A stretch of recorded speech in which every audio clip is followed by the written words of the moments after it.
Online TV. Kwa sasa ni usome waraka kwa wetu tuliompelekea katibu mkuu siku ya tarehe 3 mwezi wa 4 mwaka huu.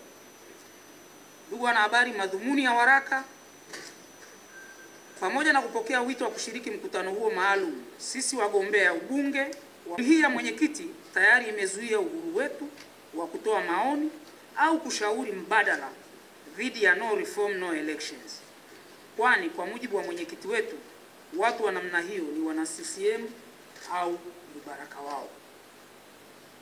Dhumuni la kwanza lilotufanya tumwandikie katibu mkuu. La pili, mjumbe wa kamati kuu na mwenyekiti wa kamati ya chama ya kuchangisha fedha Mheshimiwa Godbless Lema akihutubia mkutano jijini Arusha alinukuliwa akisema kwamba wote wanaotaka ubunge au udiwani bila reforms waondoke Chadema. Kauli ya Mheshimiwa Lema ya kufukuza watu wenye maoni mbadala ndani ya chama haijakanushwa na chama na inazidi kuondoa mantiki ya mkutano huo maalum wa kujadili mwenendo wa no reform no election, kwani tayari washiriki tumewekewa mipaka na vitisho katika suala hilo. Dhumuni la tatu, hivi karibuni mwanaharakati Maria Sarungi aliandika katika ukurasa wake wa X akikitaka chama kiyaweke hadharani majina ya wote wanaotaka ubunge kwa udi na ubani bila reforms, na akatuhumu kuwa watu hao wanataka kufanya blackmail, yani kutishia eti watahama chama. Pia Maria Sarungi, bila kujali mamlaka ya ofisi yako, ametaka ajulishwe ni nani amewaita watiania kwenye mkutano huo maalum, maana uongozi mzima uko field, na akataka chama kisiwahusishe watiania, do not engage them, bali waachwe waende CCM. Kauli hizi za Maria Sarungi ambaye ni si mwana Chadema zinafanana na kauli za Mheshimiwa Lissu na Mheshimiwa Lema. Aidha, kauli hizi zinaingilia mamlaka ya ndani ya chama na ofisi yako imezinyamazia kimya, huku kukiwa na taarifa kuwa mwanaharakati huyo ana mgongano wa kimaslahi wa kutaka chama kisishiriki uchaguzi wa mwaka huu kwa maslahi yake binafsi. Kauli za Maria ambaye ni swahiba wa karibu wa baadhi ya viongozi wetu wakuu zinazidi kuongeza vitisho na kufinya uhuru wa maoni kuelekea katika kikao hicho maalum. Kwa msingi huo, tunawasilisha mchango wetu wa mawazo kwa njia ya maandishi kama ifuatavyo. Moja, tunaunga mkono madai ya mabadiliko, reforms. Sisi kundi la G55 tunaunga mkono kabisa madai ya kufanyika kwa reform katika nchi yetu. Tunaunga mkono na tupo tayari kuongeza nguvu zaidi katika jitihada zote za chama za kudai mabadiliko ya katiba na sheria za uchaguzi, reforms, ili kuwa na uchaguzi huru na zinazoaminika. Kwa kwenye eneo la reform, sisi tuliogombea mwaka 2020 tulijeruhiwa na uchaguzi ule sana kwa sababu ya mifumo isiyo rafiki ya kiuchaguzi. Kwa hiyo tunaunga mkono 100% swala la reform.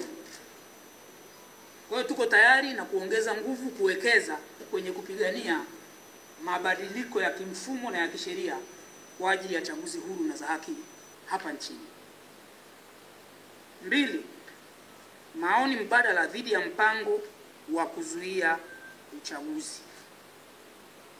Nikumbuke hapo mwanzo nimesema reform tunaziunga mkono. Tunasita kuamini katika mpango wa chama wa kuzuia kufanyika kwa uchaguzi mkuu 2025 iwapo mabadiliko hayatopatikana, tukiwa na sababu zifuatazo.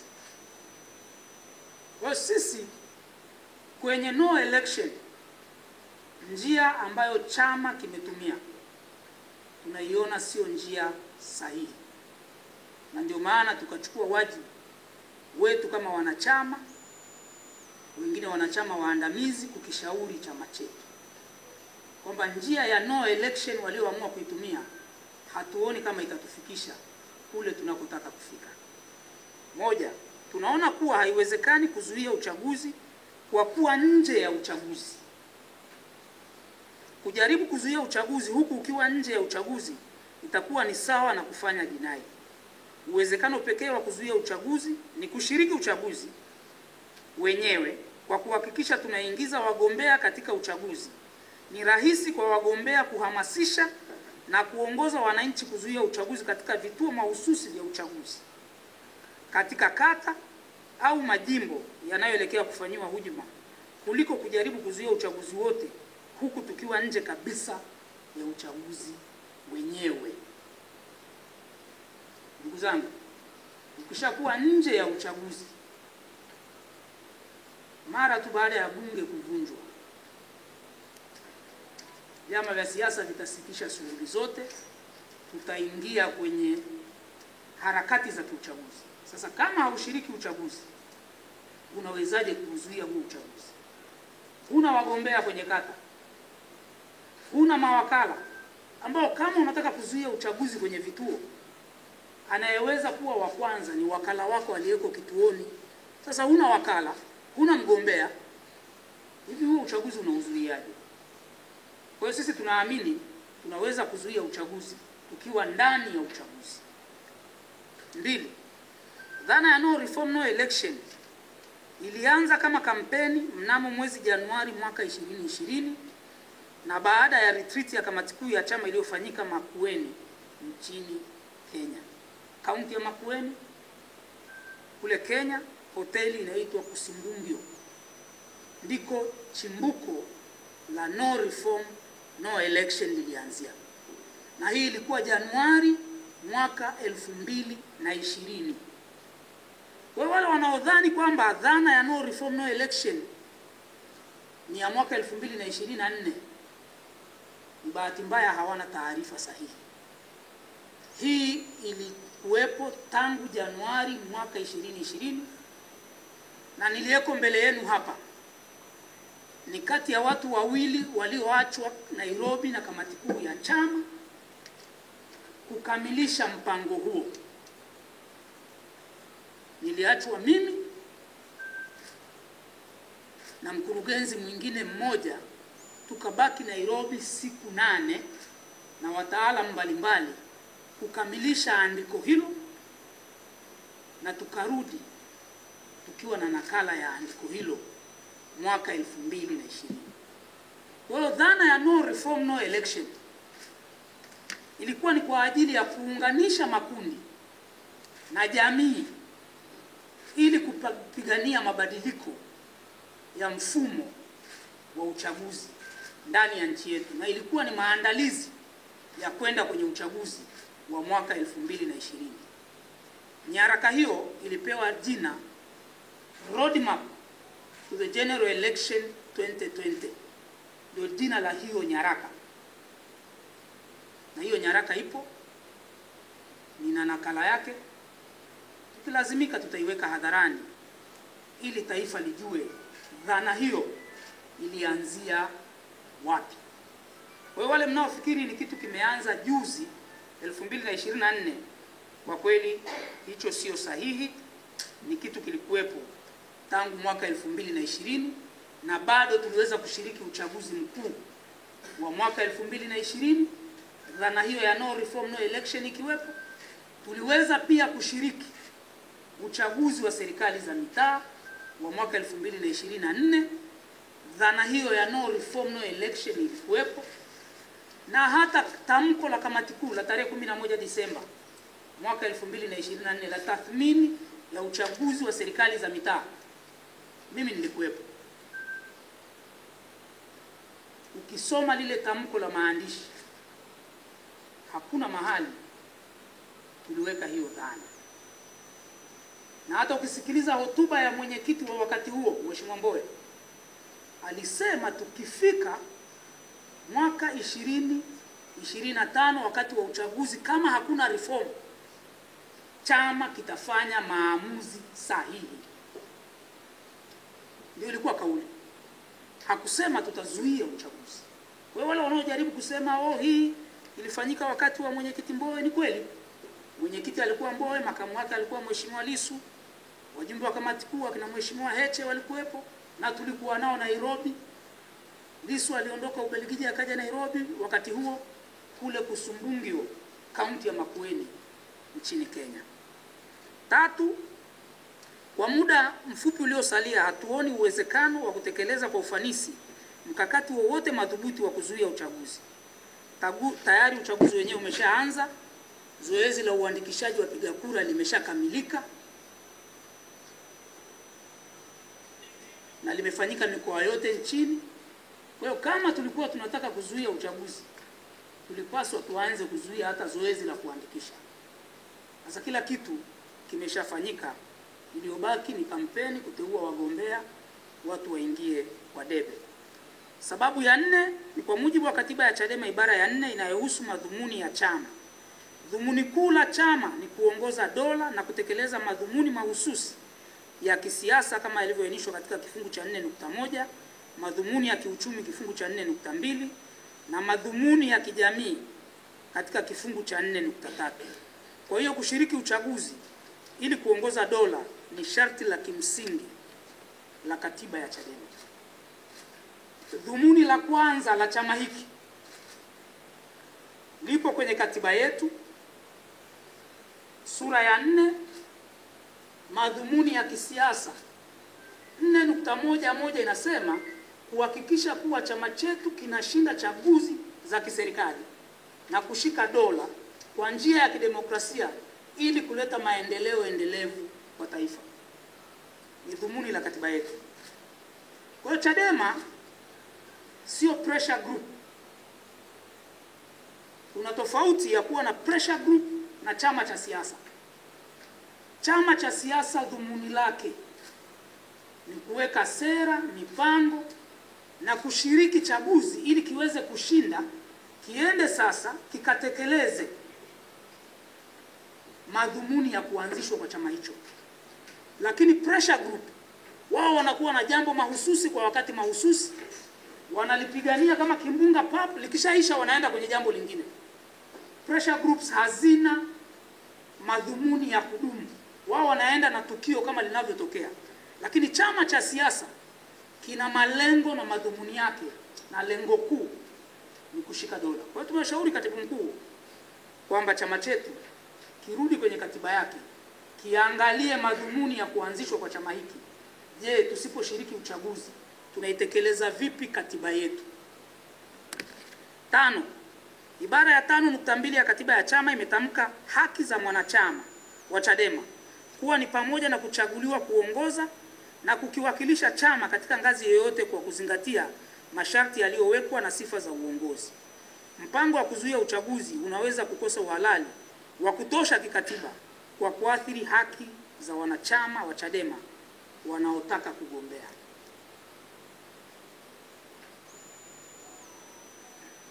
Hili kundi linawakilisha haki za wanachama wa Chadema wanaotaka kugombea. Katiba yetu ibara ya 5.2.2 imetoa hiyo haki kwa wanachama. Sasa tumemshauri katibu mkuu, pamoja na kupigania reforms, lakini kusema hatushiriki uchaguzi, wakumbuke pia wana infringe, wananyima haki wanachama wake ambao wanaona kushiriki uchaguzi ni sahihi. 6. Ukiondoa chama chetu, mpaka sasa hakuna chama kingine hata kimoja cha siasa kinachounga mkono mpango wa kuzuia uchaguzi ikiwa reform hazitopatikana. Kinyume chake, kuna chama kimoja tu cha upinzani ambacho kinapigania reform, lakini huku kikiendelea kujipanga kushiriki uchaguzi. Vyama vingine hususan vile vya kawaida ya kutumika vimeendelea kutangaza nia yao ya kushiriki uchaguzi. Ndugu zangu, wakati dhana ya no reform no election ikiwa ni kuunganisha makundi na vyama vya siasa, viongozi wetu hatujaona wakifanya hiyo jitihada, au wamefanya imeshindikana. Hatuungwi mkono na vyama vingine, tumebaki wenyewe. Sasa hatuoni mantiki ya kutokushiriki uchaguzi wakati wengine wataenda kwenye uchaguzi, watahalalisha huo uchaguzi. Madhara ya kutokushiriki ni makubwa kuliko faida. 7. Viongozi wa dini na madhehebu yenye waumini wengi hapa nchini tayari wamehimiza na wanaendelea kuelimisha na kuhamasisha waumini wao kwenda kujiandikisha kwenye daftari la mpiga kura kwa ajili ya kushiriki uchaguzi. Hali hii inaashiria kuwa ni ama chama chetu kimechelewa au tayari kimekwama kupata uungwaji mkono wa wadau muhimu katika mpango wa kuepuka uchaguzi usio na reform. Tumeshuhudia viongozi wa dini wanakubaliana kama ambavyo na sisi tunakubaliana dhana ya reform. Tulisikiliza juzi wakati wa sherehe za Idi, Mufti alisema serikali, angalieni, sikilizeni kuhusu reforms. Kanisa Katoliki limekuwa likiendelea kusema kuhusu reforms. CCT wamekuwa wakisisitiza kuhusu reforms. Lakini hakuna mmoja aliyejitokeza na kuhamasisha waumini wake wazuie uchaguzi. Sasa tunajiuliza, kama chama chetu kikiendelea na msimamo huo, tutabaki na nani? Maana wanachama wetu ndio waumini wa dini hizo, wanawasikiliza viongozi wao wa dini. Sasa hili ni kama wake up call kwetu, na ndio maana tumemshauri katibu mkuu, dhana ya kuzuia uchaguzi inaweza ikawa inapingwa kimya kimya na makundi makubwa katika jamii. Hawasemi, lakini kama wanahamasisha reform lakini hawawaambii waumini wao nendeni mkazuia uchaguzi, maana yake hawajakubaliana na sisi au hawajaridhishwa na ushawishi wetu kwenye eneo hilo. Kwa hiyo hii ni sababu ya 7 tuliyomwandikia katibu mkuu. Sababu ya 8, uchunguzi na uchambuzi wetu umeonyesha kuwa wadau wengi wa demokrasia wanaunga mkono madai yetu ya reform, lakini wanasita kuunga mkono mpango kamili wa chama chetu wa kuzuia uchaguzi iwapo reform hazitapatikana. Kwani hali hiyo inatafsiriwa kuwa ni karibu sawa na kufanya uasi au kuvunja katiba na sheria zilizopo licha ya ubaya wake. Kwa maneno mengine, msisitizo wa kuzuia uchaguzi unaathiri au kupunguza kasi ya uungwaji mkono katika madai ya msingi ya reform.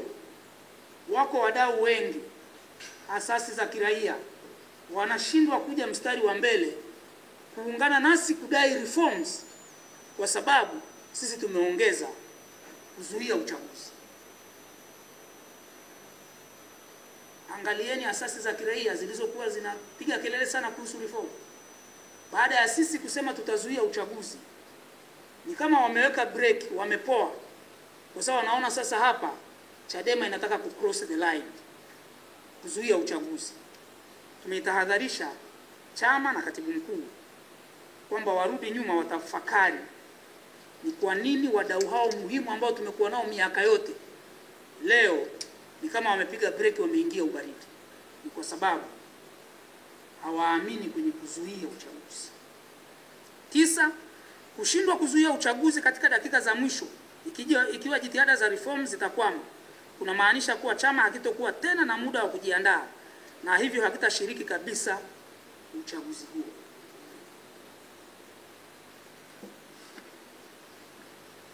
Tumemshauri katibu mkuu na chama, wakati tukiendelea na mapambano ya kudai reform, chama kiendelee na maandalizi ya kiuchaguzi. Maandalizi ya kiuchaguzi ni mengi.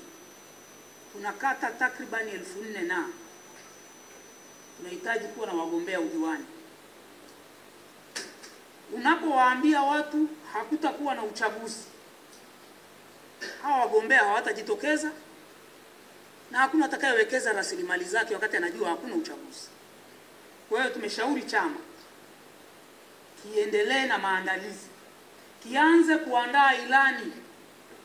Kama kweli tuko serious tunataka reforms, maandalizi mengine yaendelee, ili ukitokea muujiza zikatokea reform, tusije kusema tumeshachelewa, hatujajiandaa, kwa hiyo hatuwezi kushiriki uchaguzi.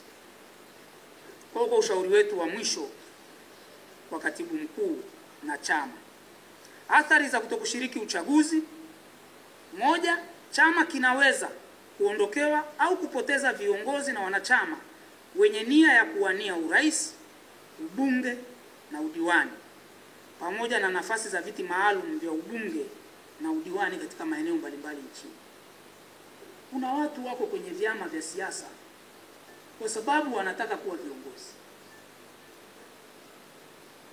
Ndio maana mtu akifungiwa mlango kwenye chama hiki huwa mnawaona anaondoka anaenda chama hiki. Mwaka 2015 Lowassa alipofungiwa milango ya kugombea urais CCM, alifungua mlango mwingine Chadema kwa sababu dhamira yake, nia yake ilikuwa ni kuwatumikia Watanzania. Na wako watu wengi wa aina hiyo ndani ya Chadema.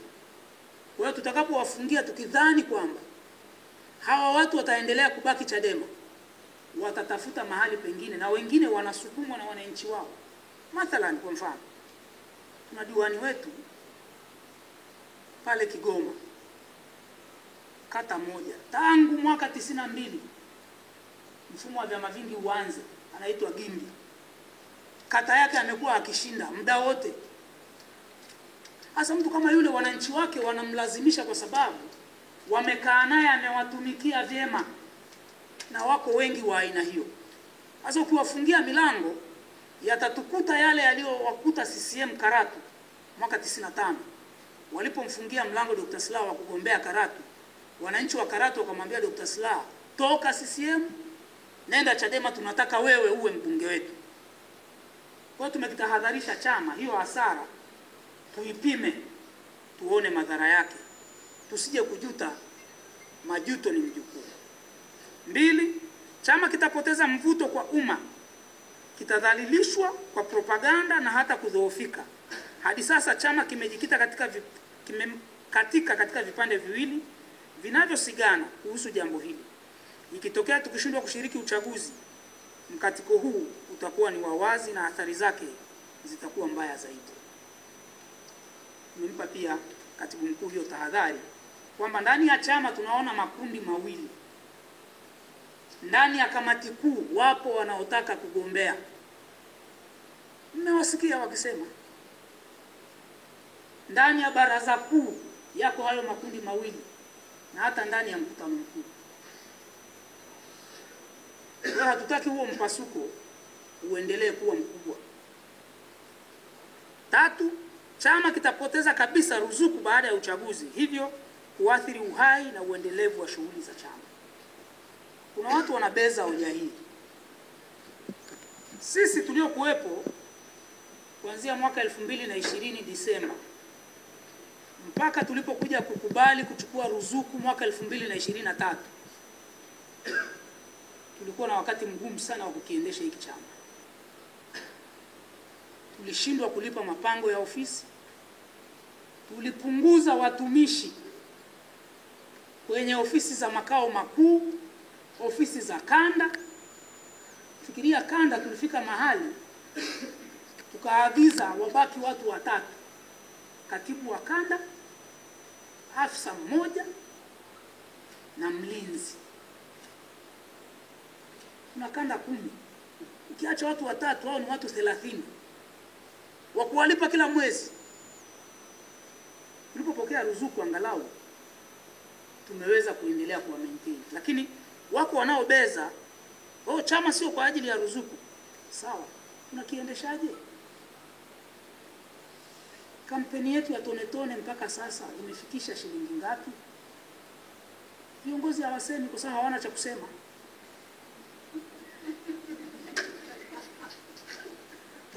Ndio kweli. Sasa tufikirie miaka 5 tutaweza kuendesha chama kwa tone tone? Kwa hiyo tumekitahadharisha chama chetu kwa sababu tunakipenda. Wengine tumetumikia hiki chama tangu tukiwa watoto. Mimi nimaliza chuo kikuu, sijawahi kuajiriwa, nilikuwa Chadema mpaka leo niko Chadema. Sasa tunapoona hatari kwamba chama kinaenda kupotea, lazima tutoke mbele tuseme. 4, ari na hamasa ya wanachama kukichangia chama itakazidi kushuka, kwani wananchi hawataona faida ya kukichangia chama ambacho hakishiriki uchaguzi.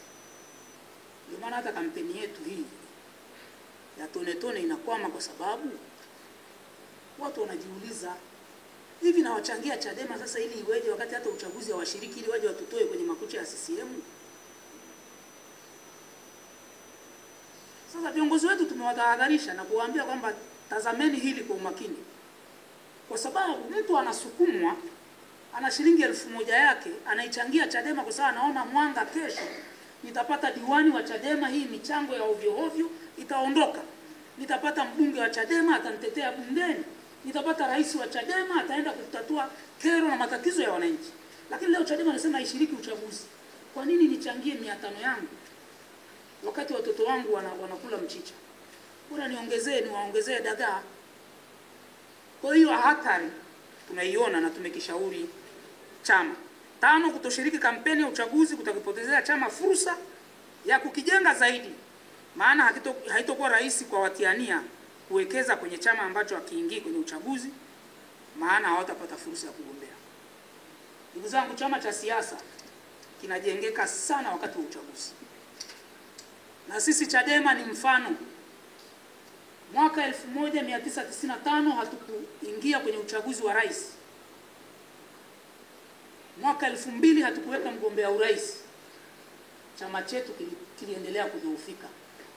Chama hiki kimeanza kukua baada ya mwaka 2005 tulipoamua kuweka mgombea urais Mheshimiwa Freeman Mbowe, akazunguka nchi nzima, tukatumia helikopta.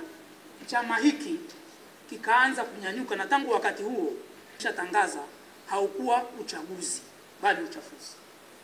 Kwa hiyo tumewatahadharisha viongozi wetu watumie fursa ya kampeni kuendelea kukijenga chama, kuimarisha wanachama na kupigania mabadiliko kwa taifa letu.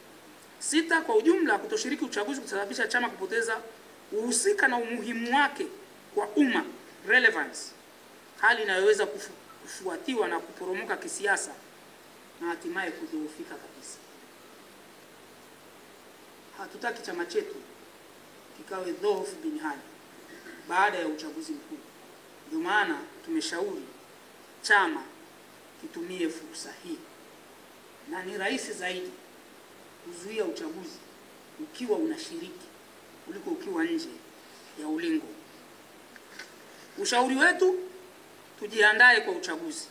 Tumemtaka katibu mkuu na chama kama nilivyosema awali wajiandae kwa uchaguzi. Aidha, upo uwezekano wa kushinda uchaguzi wa 2025 na kutangazwa katika vikwazo vingi vya kikatiba, kisheria na utamaduni mbaya wa CCM wa kubaka demokrasia. Pamoja na hujuma na uonevu wote tuliofanywa katika chaguzi zilizopita, bado yapo madhaifu ya ndani ya kirasilimali na kimkakati yanayoweza kuondolewa, na hivyo kukifanya chama kiingie kwenye uchaguzi huu kikiwa na nguvu mpya na mikakati madhubuti ya kukabiliana na hujuma za CCM na serikali yake kwa kasi kubwa. Tukijipanga vizuri kimkakati, kushiriki uchaguzi kutatupatia fursa kubwa na nzuri zaidi ya kuzuia uchaguzi kirahisi kwenye vituo na maeneo mahususi yanayoelekewa kufanywa hujuma. Tunasisitiza kuwa ni ngumu na kwa kweli haiwezekani kuzuia uchaguzi huku tukiwa nje ya uchaguzi. 3, kushiriki uchaguzi kutatupatia fursa ya ziada ya kutumia madhila ya uchaguzi katika kuwaunganisha, kuwachochea na kuwaongoza wananchi kuendeleza vuguvugu la kudai reforms kwa kishindo kikubwa zaidi. 4, kushiriki uchaguzi kutasaidia kuimarisha na kuendelea umoja na mshikamano wa chama, wanachama na wananchi, kutahuisha uhai na kuendeleza nguvu, hamasa na harakati za chama. Mabadiliko ni mchakato. Change is a process. Tumeshiriki chaguzi tangu mwaka 95. Watume hii, sheria hizi, uovu huu tuliwahi kufikisha wabunge 73. Tujiulize nini kilichochea chama pamoja na sheria kuwa hizo, tume hiyo mwaka 2015 kikapata mafanikio kiliyopata, kura za urais zilizotangazwa 40%. Nini kilikuwa kichocheo? Utaona kwamba tulikuwa na mgombea na wagombea ubunge sahihi. Tutumie vizuri fursa ya uchaguzi kwa kuweka wagombea sahihi, tutaweza kushinda uchaguzi. Hitimisho. Mheshimiwa Katibu Mkuu, tunaomba uzingatie kuwa tumetoa maoni na ushauri wetu huo baada ya ofisi yako kutualika kujadili ajenda ihusuyo hali ya siasa na mwenendo wa chama katika kudai uchaguzi huru zenye kuaminika. Kwa muhtasari wa maoni, ushauri wetu umejikita katika kuunga mkono madai ya reform, lakini wakati huo huo tukikisihi chama chetu kione haja ya kujiandaa na hatimaye kushiriki uchaguzi mkuu wa 2025 hata kama reforms hazitopatikana kwa wakati, kwamba kushiriki uchaguzi kutatuepusha na athari nyingi za muda mrefu za kudorora kwa chama, huku tukiwa pia na uwezekano wa kushinda au kuzuia uchaguzi kwenye maeneo au mazingira mahususi ya kiuchaguzi yatakayoelekea kufanyiwa uhuni, hujuma dhidi ya demokrasia. Tunaomba chama kiyazingatie, kiape kipaumbele katika tathmini na tafakari zake, na kifanyie kazi maoni na ushauri wetu huo kwa kina, kikiongozwa na fikra chanya, maslahi mapana na endelevu ya chama, pamoja na nafsi zilizojaa upendo, umoja na mshikamano wa wanachadema wote. Tunapenda kusisitiza kuwa maoni na ushauri wetu huo si wa kupinga msimamo wa chama, bali ni kupendekeza namna bora zaidi ya kuziendea reforms, huku tukilinda ustawi endelevu wa chama chenyewe chini ya imani kuwa change is a process. Sisi hatupingi msimamo wowote wa chama, na hapa nitawakumbusha, chama kiliweka msimamo, baraza kuu liliweka msimamo tuingie kwenye maridhiano na CCM na serikali yake.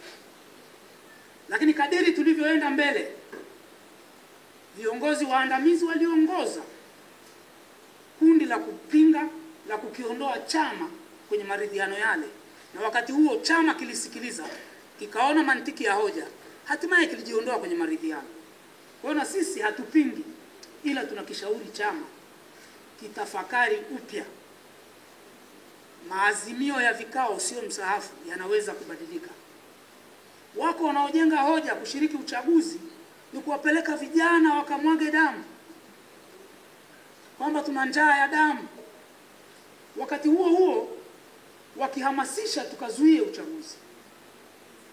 Hivi damu itamwagika wakati gani zaidi? Wakati wa kushiriki uchaguzi au wakati wa mapambano na dola, polisi na majeshi yake, wakati wa kuzuia uchaguzi? Sasa wako wanaotaka kutuaminisha kwamba kuzuia uchaguzi hakutamwagika damu, wakati tunakwenda tunatangaza kupambana na dola na majeshi kuzuia uchaguzi ulioko kwa mujibu wa katiba, kitu ambacho hakijawahi kufanikiwa popote duniani. Watu wanapambana wakiwa ndani ya uchaguzi. Hadi tunaambia tukishiriki uchaguzi ni watu wanaotaka damu zikamwagike, lakini kuzuia uchaguzi kana kwamba hatutatumia watu wetu hawa kwenda kuzuia uchaguzi. Sasa hiyo itupe tafakuri ya kina, ni wakati gani damu itamwagika zaidi? Kama tunaweza kuepusha tone la damu ya Mtanzania kumwagika, viongozi tuna wajibu. Katibu mkuu na tumesaini. Aidha, kwa kumalizia, tunafahamu sio wajibu wetu kutangaza, lakini kwa sababu tumekaa kwenye chama, tuna uzoefu, tuna connection. Tarehe 12 mwezi huu ni siku ambayo Tume ya Taifa ya Uchaguzi wanaenda kusaini kanuni za maadili kwa mujibu wa sheria ya uchaguzi wa rais, wa bunge na madiwani ya mwaka 2024, kifungu cha 162.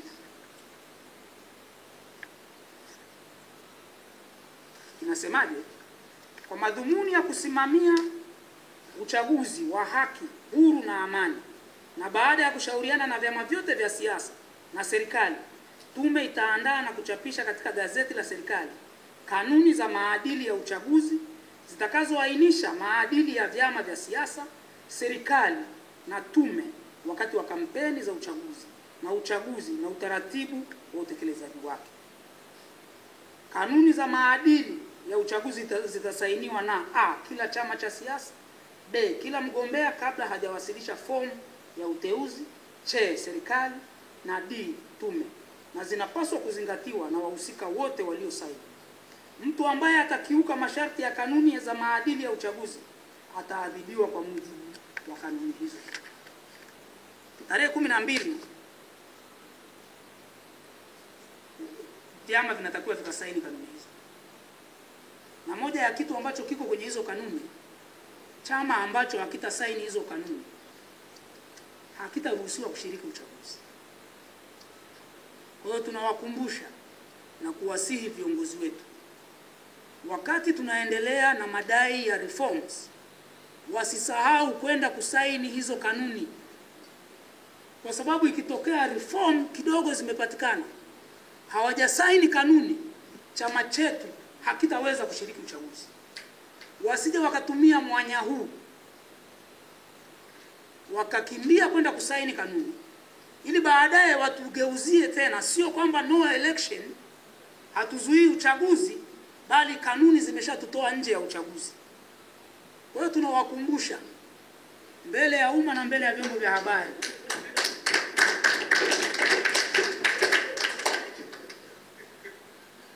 tarehe 12 waende wakasaini hizo kanuni, ili isije ikatafutwa sababu nyingine huko mbele ya safari kwamba jamani, ni kweli hatujapata reform, lakini kwa tukusaini kanuni, kwa hiyo chama chetu kimezuiwa kushiriki uchaguzi. Hakuna kushiriki uchaguzi. Tunawatahadharisha na kuwakumbusha mbele ya umma, na tunaomba waandishi wa habari mlifikishe hilo kwa maslahi mapana ya chama chetu na nchi yetu. Aidha, kuna viharakati vinaendelea vya chini kwa chini vya kujaribu kunyamazisha sauti kinzani, maoni tofauti. Tumeanza kushuhudia ndani ya chama chetu. Chadema tuliyoiishi miaka yote sio hii tunayoiona leo. Kuna dalili, kuna watu wanatishwa na wanatumia mbinu ya kupeleka maelekezo kwenye viongozi wa matawi, kwa sababu kwenye chama hiki ziko mamlaka mbili tu zinazoweza kumfukuza mtu wanachama: tawi lake au kamati kuu. Ndivyo katiba yetu inavyosema, ndio vyombo viwili vinavyoweza kumfukuza mtu wanachama.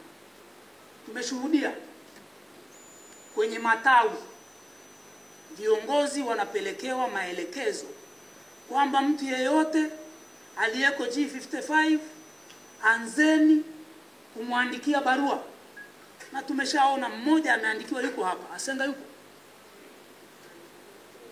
na yuko bwana Romanus aliyetangaza kugombea urais kupitia Chadema, na yeye ameshaandikiwa barua na tawi lake huko kwamba ajieleze. Tunakishauri chama chetu njia hiyo tunayotaka kuchukua kuipitia sasa sio njia sahihi. Tulipinga udikteta, tunaendelea kupinga udikteta ndani na nje ya chama.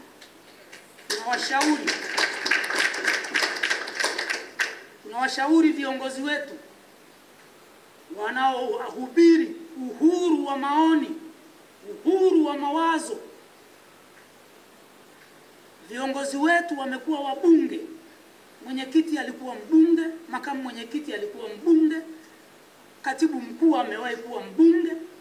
Ndani ya bunge walikuwa na maoni na hoja za moto kweli kweli.